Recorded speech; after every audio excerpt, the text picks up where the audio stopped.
সর্বোচ্চ পর্যায়ের জিহাদ ঘোষণা করলাম ইহুদিদের বিরুদ্ধে, যারা সারা পৃথিবীর মুসলমানদের উপরে মানে সর্বোপরি সর্বস্ত মানে জুলুম হিসেবে জালিম হিসেবে তারা স্বীকৃত হয়েছে। এবং এই পরিমাণের জুলুম নির্যাতন পৃথিবীর ইতিহাসে কোনো মানুষের উপর করতে পারে না, কোনো মানুষের উপর করে নাই।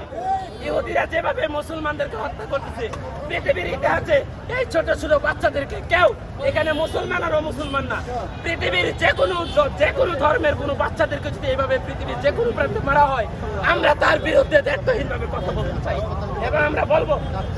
এরপরে সাংবাদিকদের উপর, হাসপাতালের উপর এবং যারা যে সমস্ত মুসলমানরা সর্বশেষ শিবির কর্মীতে তাঁবুতে আশ্রয় নিয়েছে, ওই তাঁবুতে শিবির কর্মীদের সহ তারা বোমা মারতেছে, ওই হাসপাতালগুলোতে আহত রোগীদের উপর তারপরে তারা বোমা মারতেছে। পৃথিবীর ইতিহাসে হাসপাতালের মধ্যে শিবির কর্মীর মধ্যে বলে এই তাঁবুর মধ্যে বোমা ফালানো, বোমা মারা, তাদেরকে হত্যা করা, এরকম ইতিহাস কোরআনের কোথাও নেই, পৃথিবীর কোথাও নেই।